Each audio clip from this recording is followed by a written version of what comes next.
Comment réduire son stock? Que vous soyez dans une petite entreprise ou dans une multinationale, tout le monde se pose cette question car oui, le stock coûte cher et impacte énormément la rentabilité de votre entreprise. C'est d'ailleurs la principale raison de cause de faillite des petites et moyennes entreprises à cause de la trésorerie immobilisée par le stock. Donc dans cette vidéo, je vais vous proposer 10 solutions concrètes pour vous permettre de réduire votre stock, en tout cas d'optimiser votre stock et donc d'améliorer votre rentabilité et votre trésorerie. La première solution, bien sûr, elle est évidente, c'est de mettre en place des indicateurs de performance. C'est comme si on vous demandait de rouler à 110 km/h sur l'autoroute, mais ne pas avoir de compteur de vitesse. Donc la première étape, avant de mettre ces indicateurs, c'est déjà d'avoir des données propres. Des données propres, c'est quoi? C'est des données que vous pouvez analyser et traiter. Donc on parle d'historique de vente, de stock moyen, de rupture client. Et donc ces données-là, vous allez en avoir besoin pour pouvoir ensuite mettre en place des indicateurs de performance. Les indicateurs, donc j'ai fait une vidéo dédiée, 10 indicateurs pour la performance de votre supply chain. Je vous invite à aller la voir, mais en gros les principaux sont bien sûr le taux de disponibilité et ou le taux de service d'un côté, pour la satisfaction client, et de l'autre, la rotation de stock, pour savoir en gros à combien de jours tourne votre stock. Et donc dans ce graphe, que j'explique dans une autre vidéo plus en détail, vous pouvez revoir, en gros le défi ça va être de trouver le niveau d'équilibre entre le surstockage qui sera en faveur du client mais qui va impacter votre rentabilité, et le sous-stockage qui va fortement impacter vos ventes parce que vous n'aurez pas assez de stock. Et donc c'est ce fameux point d'équilibre que vous devrez trouver en mesurant votre performance chaque jour, chaque semaine et chaque mois. Donc première action, mesurez votre performance. La deuxième solution, ça va être de mettre en place une classification ABC. On est encore une fois dans un très grand classique, donc ABC, c'est autour de la loi de Pareto. Pour simplifier, il faut vous focaliser sur ce qui a un impact sur votre business. Et donc en gros, on parle des codes A et B, donc A 5-40, 5% de vos produits, 40% de votre stock et de vos ventes, et produit B, 20% de vos produits pour 80% de vos ventes et de vos stocks. Et donc, l'une des principales erreurs des entreprises, c'est de ne pas assez se focaliser en termes de temps et en termes d'énergie sur ces produits pour optimiser leur stock, leurs prévisions, etc., etc. Donc, deuxième action très concrète, classez vos produits. Encore une fois, nous avons fait une vidéo que vous retrouverez en bas de ce lien pour mettre en place une classification ABC en moins de 15 minutes. La troisième solution, quand vous avez mis en place votre classification ABC, alors ça peut choquer certaines personnes, ça va être d'accepter la rupture sur vos codes C. Alors je ne dis pas d'avoir que du stock sur vos produits A et B, mais en tout cas, en termes de perception client, il est important d'avoir du stock et un stock de sécurité sur vos produits qui se vendent bien, car ce sont ceux-là que vos clients attendent d'avoir en permanence. Par contre, une très faible vente, ce n'est pas forcément là que vos clients vous attendent, et c'est généralement sur ces produits que vous avez beaucoup trop de stock. Donc vous pouvez le voir sur ce schéma-là. On ne va pas attendre, vos clients en tout cas ne vont pas attendre la même exigence, et je vous conseille de ne pas avoir la même exigence et de ne pas avoir les mêmes objectifs de stock et de taux de service ou de disponibilité sur ces produits C. Il est vraiment très important de se concentrer sur ce qui est important, et le reste qui peut impacter énormément. Donc on parle de 80% de vos produits sur les codes C. Ces produits-là vont énormément impacter votre stock, mais finalement peu impacter vos ventes. Donc je vous conseille de diviser en 3 catégories, A, B et C, de ne pas avoir les mêmes objectifs de stock et de taux de service sur ces produits-là. La quatrième solution, ça va être de faire en gros un gros nettoyage de vos stocks. Et donc, comme vous avez sorti vos indicateurs, vos rotations de stock, je vous conseille de faire une grande suppression de vos stocks, ce qu'on appelle obsolètes et dormants. Donc, ce sont des produits qui peuvent être périmés, qui sont hors collection ou qui ont simplement des mois, voire des années de stock. Et donc là, vous avez 4 solutions concrètes. Soit vous avez la chance de pouvoir faire un retour fournisseur, donc dans certains contrats, il est possible de renvoyer le surstock à ses fournisseurs. Je vous le souhaite, ou je vous le souhaite de le négocier pour les prochaines commandes. Soit un grand classique, vous faites une grande promotion pour réduire votre stock. Donc oui, cela va impacter votre rentabilité, mais plus vous attendrez, plus cela vous coûtera cher. Troisième solution, donation. Donc personnellement, dans mes entreprises, malheureusement, il faut le faire, mais il vaut toujours mieux donner que détruire. Mais malheureusement, des fois, on ne peut pas donner. Et donc, c'est la dernière solution qui coûte en plus de l'argent, car il faut payer pour détruire les produits. Donc, je vous conseille vraiment, quand vous avez bien identifié vos produits, de faire un grand nettoyage pour libérer de la place et aussi libérer du cash que vous pourrez réinvestir sur de l'optimisation de stock. 5e solution, essentialiser son offre. Essentialiser son offre, ça veut dire quoi? Ça veut dire simplement simplifier son offre produit, son catalogue produit. Donc vous n'avez peut-être pas la main pour le faire directement, mais en tout cas vous pouvez venir challenger vos équipes commerciales et vos équipes marketing pour pouvoir simplifier ce catalogue. Car l'une des principales raisons de surstock pour une entreprise, c'est à cause de du nombre de références qu'elle a. Et donc si vous arrivez à réduire vos références de 5 ou 10%, vous allez considérablement réduire votre catalogue produit et vous pouvez utiliser les indicateurs que vous avez développés précédemment pour venir en gros identifier les produits qui ne tournent pas assez pour votre entreprise et qui ne sont donc pas rentables pour rester dans le catalogue produit.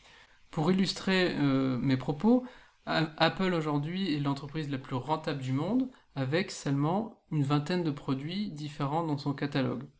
Donc c'est vraiment le parfait exemple d'une entreprise qui a su simplifier son offre au maximum et qui continue aujourd'hui à rester extrêmement simple malgré les milliards et les milliards de dollars accumulés en termes de profit.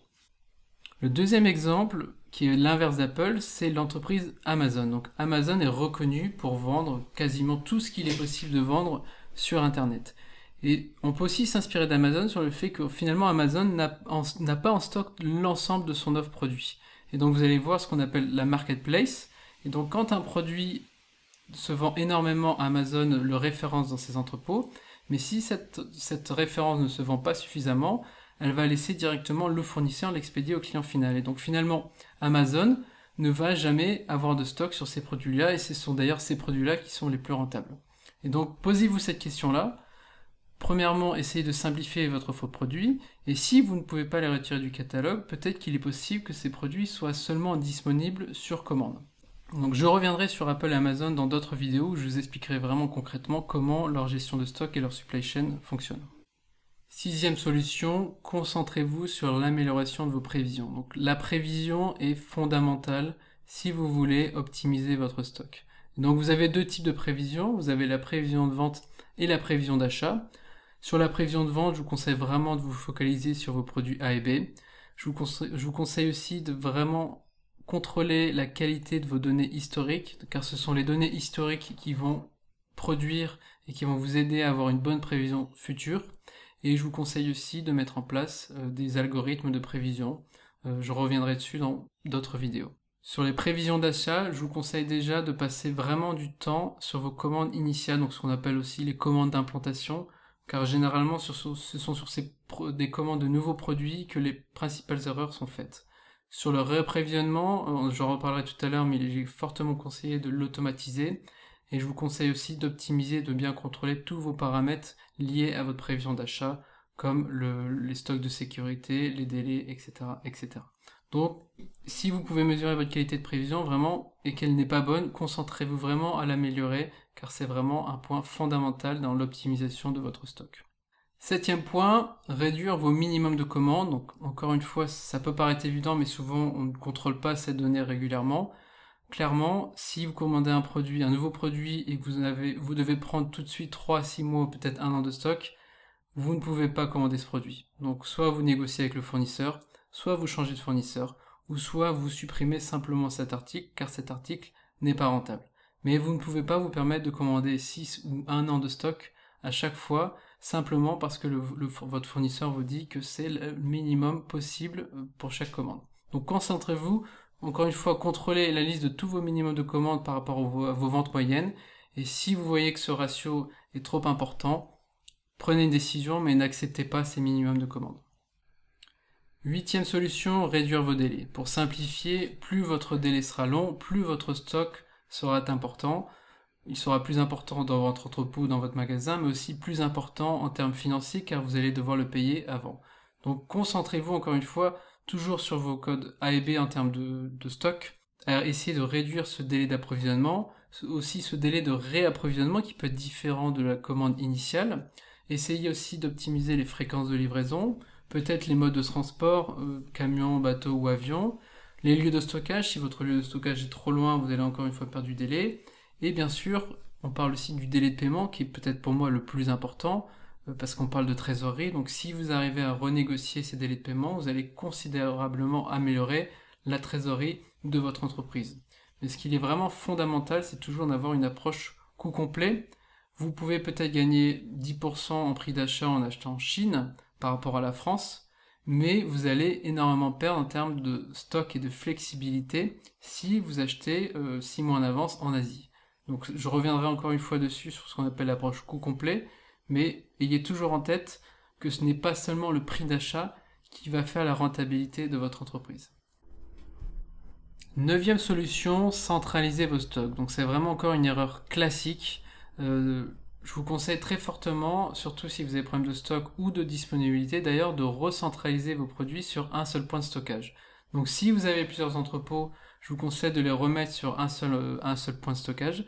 Si aussi vous avez un magasin, donc une erreur classique en magasin, c'est d'avoir du stock dans le magasin et du stock en réserve.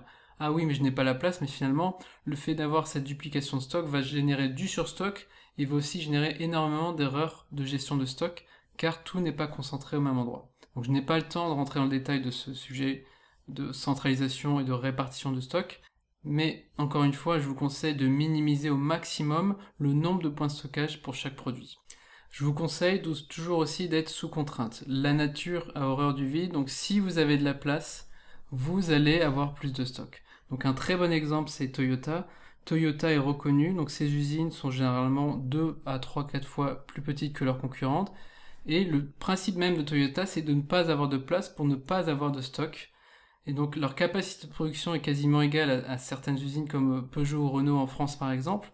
Mais le fait de ne pas avoir de place pour le stock force l'entreprise à être toujours en flux tendu et toujours dans une optimisation extrême de ses stocks. Donc je reviendrai encore une fois sur Toyota, mais centralisez vos stocks, ne laissez pas de place et soyez toujours sous contrainte.